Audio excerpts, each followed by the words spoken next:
Bem-vindo aqui para mais um vídeo que tem essa linha um tanto quanto mais educacional, onde a gente troca uma ideia sobre a Bolsa nesse segmento de vídeos chamado Toques da Bolsa, já indo para o vídeo de número 59. Então vamos trocar uma ideia aqui sobre questões do momento. Dividendos do Santander, novo preço para a EDP, que está saindo da B3, está se tornando uma empresa de capital aberto nível B, e também vamos tentar colocar um ponto final na questão da diluição da Taesa, eventualmente naquilo que possa não ter ficado claro, já que essa ideia foi rechaçada pela Taesa, mas ao mesmo tempo que ela rechaça, ela não diz que não irá fazer. Então ficou um lapso aberto e isso continua ainda movimentando o mercado. E vamos começar aqui por essa notícia mais interessante. Ela saiu no dia de ontem, dia 13 de abril de 2023. Quem anuncia, então, é o Santander. Ele faz um aviso aos acionistas, onde ele declara aqui o pagamento de juros sobre capital próprio. Veja que o Santander, ele não faz parte da carteira aqui do canal, mas é um banco que a gente gosta muito pela forma como ele se comporta. Então ele vai fazer o pagamento de juros sobre capital próprio, o valor aqui de 1,5 bilhão. Quem possuir a ação ordinária vai fazer jus aqui a 19 centavos, SAMB3 é a ação ordinária do Santander, a 19 centavos por ação. Quem tiver ação preferencial, 21 centavos. E aqui é interessante porque se você tem dúvida se compra ação ordinária ou preferencial do Santander, é simplesmente você verificar a diferença que tem entre o que recebe em proventos e a diferença que tem entre o preço das ações. Mas caso você tenha uma unit, você fará jus aqui a 40 centavos por ação. Claro, naturalmente você precisa considerar que esse é o valor bruto. Você ainda precisa descontar o imposto que será retido na fonte, esse IRRF. Depois que o imposto for descontado, ou seja, que ele ficar retido na fonte, a ação ordinária pagará 16 centavos por ação, a preferencial 17 centavos e a unit pagará 34 centavos por ação. Esse que é considerado o valor líquido por ação. E quem fará jus a receber esses proventos? Quem no final do dia 24 de abril, hoje então é dia 14, daqui a 10 dias, quem ao final do dia possuir as ações. Depois, no pregão seguinte, no outro dia, as ações serão negociadas sem direito a receber proventos. Aqui às vezes fica uma dificuldade no entendimento, mas é o seguinte, naquele dia você tem que ter ação. Se você vender antes, você não fará jus, quem comprou vai fazer jus a receber esses proventos. Então, esse é o ponto limite para que você tenha direito a receber esses proventos. Se você tiver as ações, dia 24, lá no fechamento do pregão, então você receberá esses valores no dia 15 de maio de 2023. Se você, aí vai depender do valor que você vai receber, conforme a sua ação for ordinária, preferencial ou você possuir uma unit. Esse valor será acreditado na sua conta, basta multiplicar pelo número de ações que você tiver ao final do pregão aqui no dia 24 de abril. Trocando de assunto, agora indo para EDP, Energias do Brasil, veja que ela emitiu um fato relevante aqui no dia 11 de abril de 2023. Portanto, no início dessa semana. Mas como fatos, exemplo do que aconteceu com a Taesa, se sobrepuseram a esse evento, a gente não comentou, mas aqui dá para a gente tirar uma... eu acho que aqui é um aprendizado, no caso, você que pode ser ainda mais recente na Bolsa de Valores. Mas o fato é o seguinte, o que a companhia ela pretende fazer? Veja, quer mudar aqui para uma companhia de capital aberto na categoria B. O que significa isso? Que ela não tem mais as suas ações negociadas na B3. Ela pode negociar as suas ações, mas apenas com institucionais. Além disso, veja aqui a saída do novo mercado, da própria B3. E o que ela pretende fazer? Recolher todas as suas ações que estão sendo negociadas, então, no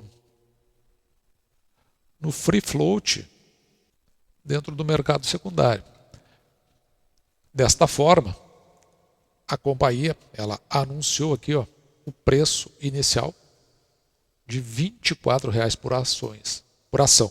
Então, se você fosse acionista da EDP, por conta do edital, né, dessa oferta pública de aquisição, que é essa OPA aqui, ela pagaria para cada ação que você possui R$ 24,00. Inclusive existia um ágio, porque na época estava sendo negociada a 22. E no dia de hoje ela segue aqui negociada a R$ 22,07. Mas acontece que, veja, no dia 11 de abril de 2023, em Assembleia Geral Ordinária e Extraordinária, essa chamada AGOE, foi feita a declaração de pagamento de dividendos, no valor aqui de aproximadamente 27 centavos. O que acontece neste caso?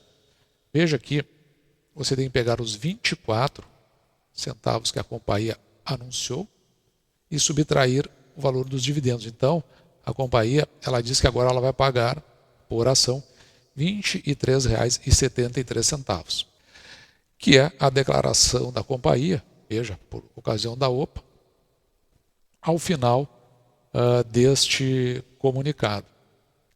Na realidade é um fato relevante. Então, se você tinha aquela expectativa, você recebe os proventos, se você participar desse pagamento, só que o preço pelo qual a companhia vai pagar pelas suas ações vai estar reduzido o valor que ela paga a título de dividendos. Então, muita atenção nesse momento aqui para que você não tenha uma frustração na hora de, eventualmente, você escolher entrar nessa oferta pública de aquisição. E agora, entrando no último assunto deste vídeo, veja aqui o nosso colaborador, o Mauri Emel, ele me pede aqui um exemplo do que nós estamos falando aqui. Daquela notícia que surgiu no início da semana, ela surgiu domingo, que mais pareceu um boato da possibilidade da Taesa fazer uma oferta de ações aumentando o seu capital. A Taesa rechaçou, mas também não disse que não faria com o passar do tempo. É uma forma de captação de recursos. Eu particularmente sou muito favorável a isso. E você, se isso for acontecer, você escolhe participar do leilão ou não. É uma escolha sua. Se você não participa, você é diluído. Se você participa, aí você verifica o quanto vale a pena você manter a sua posição ou até aumentar a sua posição, dependendo como eventualmente poderia ser feito esse leilão. Mas o que ele pede aqui é um exemplo. No caso dele ter 1.000 ações, deixa eu pegar um marcador melhor. No caso dele ter 1.000 ações, e ele entende assim, será que eu vou ter que comprar mais 40% sobre isso? E ele está se referindo a isso porque eu fiz um primeiro exemplo onde eu considerei apenas o aumento de capital. Por isso que ele está falando. O exemplo, eu confesso e peço escusas, não é o melhor e nem é o padrão que acontece no mercado, embora ele até possa ser uma possibilidade. Mas eu tenho um segundo exemplo que eu fiz logo depois, que aqui está, eu acho, a forma mais ajustada de se entender o que seria uma diluição, o que seria uma participação, se você quisesse manter o mesmo percentual. Bom, mas o fato aqui é o seguinte, a companhia ela quer aumentar até 2 milhões de ações, certo? Então vou pegar o caso extremo aqui, onde vamos considerar aqui a hipótese de que o preço, assim como aconteceu com a EDP, se estabelece um preço que vem através de uma companhia especializada nisso, que faz um estudo e diz assim, olha, o preço, na hipótese de haver a oferta, digamos, vai ser tanto. Eu estou considerando aqui 11,50 porque eu peguei uma média que eu vi nos últimos dias, aí, últimos 20, 30 dias. Bom, se a 11,50, se você dividir 2 milhões aqui por 11,50, então a oferta ela ficaria mais ou menos nessa casa aqui, ó, de 173, quase 74 milhões de ações novas. Com isso, a companhia teria condições de captar esses quase 2 milhões, isso em números arredondados, certo? Porque é o limite que ela pode, mas se ela aumentar uma ação aí já vai passar dos 2 milhões e daí está fora do edital que eventualmente, edital desse leilão, dessa oferta, que possa vir a acontecer.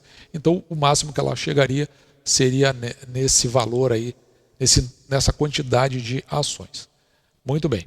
O que acontece com isso? Que ela está aumentando o seu número de ações em 16,83%. Certo? Isso que acontece. No meu caso específico, no caso do canal, na verdade, da carteira do canal, onde aqui ó, embaixo tem ações preferenciais e ordinárias. Então o total de ações aqui do canal, da nossa carteira aberta, é 8.636 ações.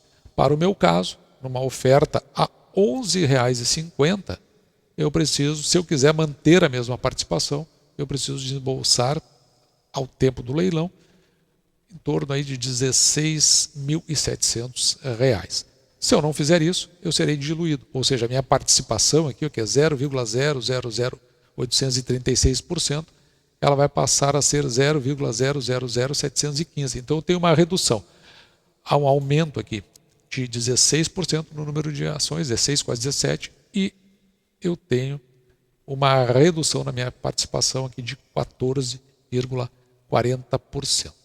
Mas agora vamos ver para o caso que o nosso colaborador, o Mauri, nos apresenta. Mas vamos supor, ele disse o seguinte, que ele tem ações da Taesa preferencial, então ele não teria ações aqui das ordinárias, certo? E como ele está considerando aqui 1.000 ações, vamos deixar só 1.000 aqui, para a gente ver o que aconteceria. Veja, neste caso aqui, vamos supor que o Mauri, que possui um total aqui de 1.000 ações, ações preferenciais, hoje ele tem esta participação aqui, ó, 0,00097%. Se ele escolher não participar de uma possível oferta, de um possível leilão, ele vai ter a sua participação reduzida para 0,00083%. Então ele tem uma redução, exatamente como no meu caso, se eu escolher não participar, de 14,40%. Agora, se ele decidir participar, e supondo, né, esse preço aqui é uma suposição, a 11,50 por ação, ele precisa reservar ao seu tempo R$ 1.935 apenas para manter esta participação, que é 0,00097%. Então eu espero que eu tenha esclarecido. É assim que funciona de fato essas ofertas de novas ações. E caso você deseje participar, caso você deseje subscrever as ações, ao limite do que você vai... normalmente é estabelecido um limite, você vai verificar o preço do dia e se vale a pena os R$ 11,50, ou se é um valor um pouco menos, mas neste exemplo, por R$ 11,50, reserva-se R$ 1.935,18. Se constatar que o preço é menos, vai ser menos do que isso. Se constatar que o preço é mais, será mais do que isso. E esse é o nosso vídeo de hoje, com bastante informações e instruções que eu espero tenha sido útil para a sua tomada de decisão. Porque eu, esperando que você tenha gostado do vídeo, vou ficando por aqui, me despedindo de você e deixando, como sempre, o meu grande abraço.